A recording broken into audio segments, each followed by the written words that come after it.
Welcome back, everybody, for another deep dive with us. Yes, welcome back. This time, we're going deep on St. Joseph. That's right.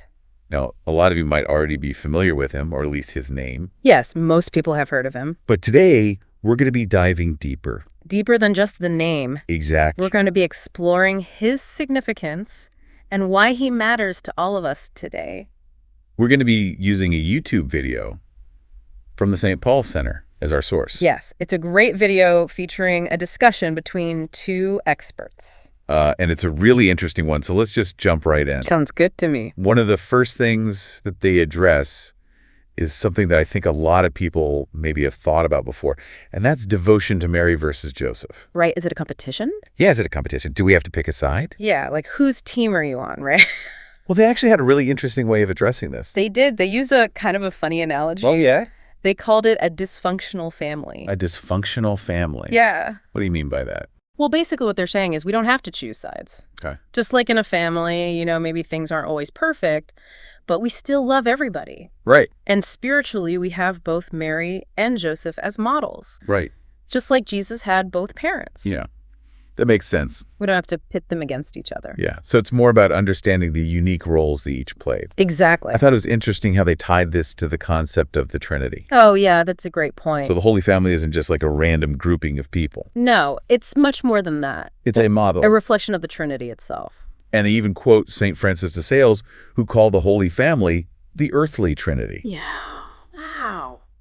So, I mean, how does that work? It's a powerful image. Yeah. The Trinity, though, one God exists in three persons. Okay. Distinct yet in perfect unity. So how does the Holy Family embody that? Well, each member has a specific role. Right. Yet they are inseparable from one another. Okay. It gives us a tangible, relatable image. For something that's so hard to understand.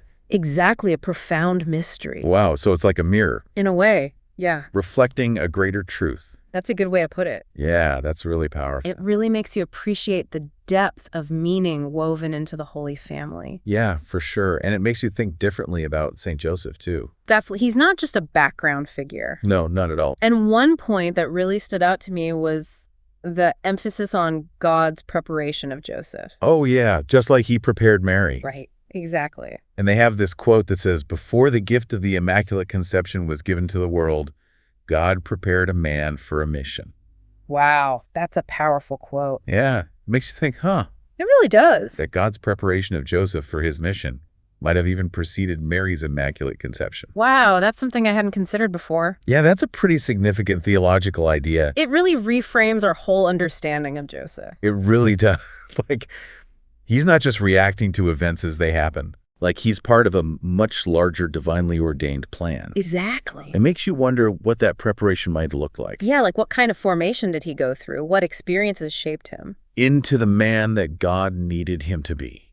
It's a question that we could spend a lot of time exploring. Yeah, and it also challenges us to think about how God might be preparing us. Ah, that's a good point. Even now, for the missions he has in store for our lives. It connects Joseph's story to our own journeys. In such a profound way. It does. Now, when we think about Joseph, the term foster father often comes up. Right? But the experts in this video really push back on that. Yeah, and for good reason. Yeah, I mean, I can see why. Reducing Joseph to simply a guardian diminishes the fullness of his fatherhood. Right. They emphasize that he was truly a father to Jesus. Spiritually and legally. Yes, both. So it's not just about genetics then. No, it's about the love, the guidance, and the sacrifice he poured into raising Jesus. Wow. And this changes how we view the whole family dynamic. Yeah, it's not just Mary and Jesus with Joseph on the periphery. Right. It's a true family unit. Bound by love and shared purpose. Wow, I love that. It's beautiful. And that leads us to another interesting aspect they touch on, and that's the unique graces given to Joseph. Yes, to fulfill his role. They make a compelling argument that these graces were specific to him. Absolutely necessary for the task at hand. So what do you think about that? I think it opens up a whole new area of exploration. Yeah, like what were these graces? Right, were they strength beyond measure, unwavering faith, deep wisdom? Yeah. And how do those graces relate to us today? Can we somehow access them? Yeah, that's the million-dollar question, is it? If those graces were essential for Joseph to carry out his mission, How might they be available to us in navigating ours? It's like a hidden treasure, just waiting to be uncovered. And maybe by studying his life, contemplating his actions, and praying for his intercession. We can start to tap into that. That wellspring of grace. It's interesting. One of the things that stood out to me as the experts were discussing these graces was the parallel they drew between Joseph's story and that of the Old Testament Joseph. Oh, yeah. Specifically the one who ended up in Egypt. Ah, yes, the Joseph typology. Yeah. Like finding these hidden connections between the Old and New Testaments. That's like a treasure hunt through Scripture. It is. And the experts point out all sorts of parallels, like dreams providing bread, going to Egypt, even being falsely accused of improper behavior. Yeah, it's really fascinating. What stands out to you about those connections? Well, if you think about it, the Old Testament, Joseph, he was wrongly imprisoned, yet he rose to a position of authority, Right. saving Egypt from famine. Wow. He interpreted dreams, provided sustenance, and ultimately reconciled with his brothers. Right. And then you have St. Joseph, Yeah. who also receives messages through dreams, protects his family during their flight to Egypt, Yes. and ultimately becomes the earthly provider for Jesus, the bread of life. It's as if the story of the first Joseph prefigures the mission of St. Joseph, Wow. adding these layers of meaning to his life and purpose. It's really incredible when you start to see how the pieces fit together. Yeah, like a puzzle. Yeah, and the Old Testament becomes this lens through which we can better understand St. Joseph's role. In salvation history. Exactly. Gives us a whole new perspective. It's like we're seeing these familiar stories with fresh eyes. Absolutely. Speaking of seeing things with fresh eyes, it's surprising to learn how recent serious theological study of St. Joseph actually is. I know, right? The experts mentioned that the first dedicated journal on St. Joseph only started in the 1950s. Yeah, it's pretty recent when you think about it. So it's almost as if he's a theological late bloomer. Yeah, that's a good way to put it.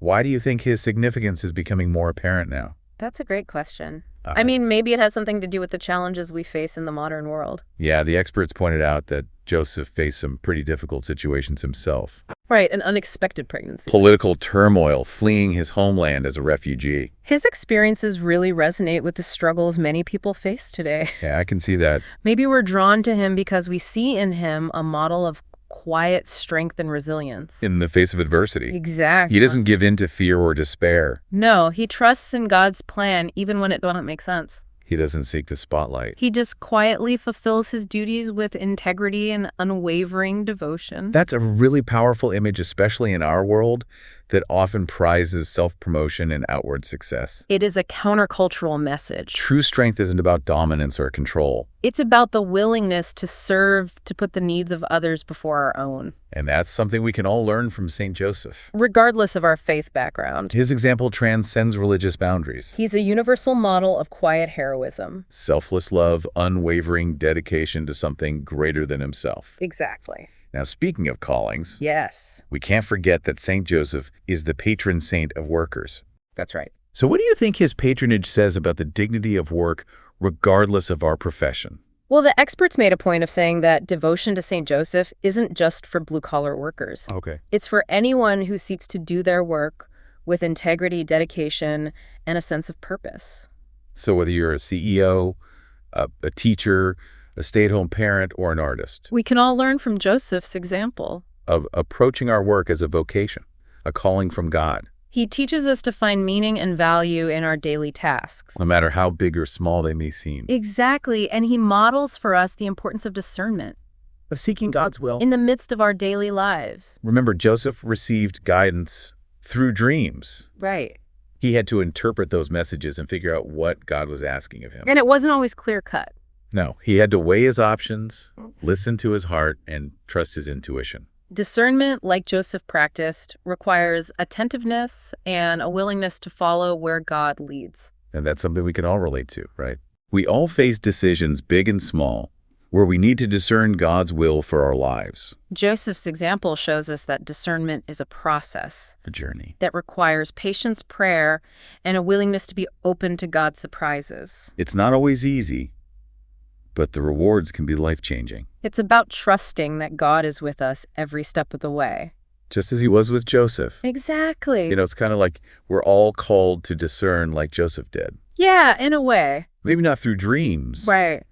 but through listening to that quiet voice inside, The inner voice. paying attention to the people and the circumstances around us. Exactly, recognizing those God moments in everyday life. Other little nudges. The synchronicities that point us in the right direction. Yeah, I love that. And something else the experts touched on that I found fascinating Okay. was the idea that St. Joseph's hiddenness is actually a source of his power. There's a real humility in that. Isn't there? Like, he's not seeking recognition or accolades. No, he's content to work behind the scenes. Supporting Mary and Jesus in their mission. He's not loud or demanding. But his presence is deeply felt. It really makes you think about quiet strength and humility. Especially in a world that often celebrates the opposite. Yeah, it's a countercultural message for sure.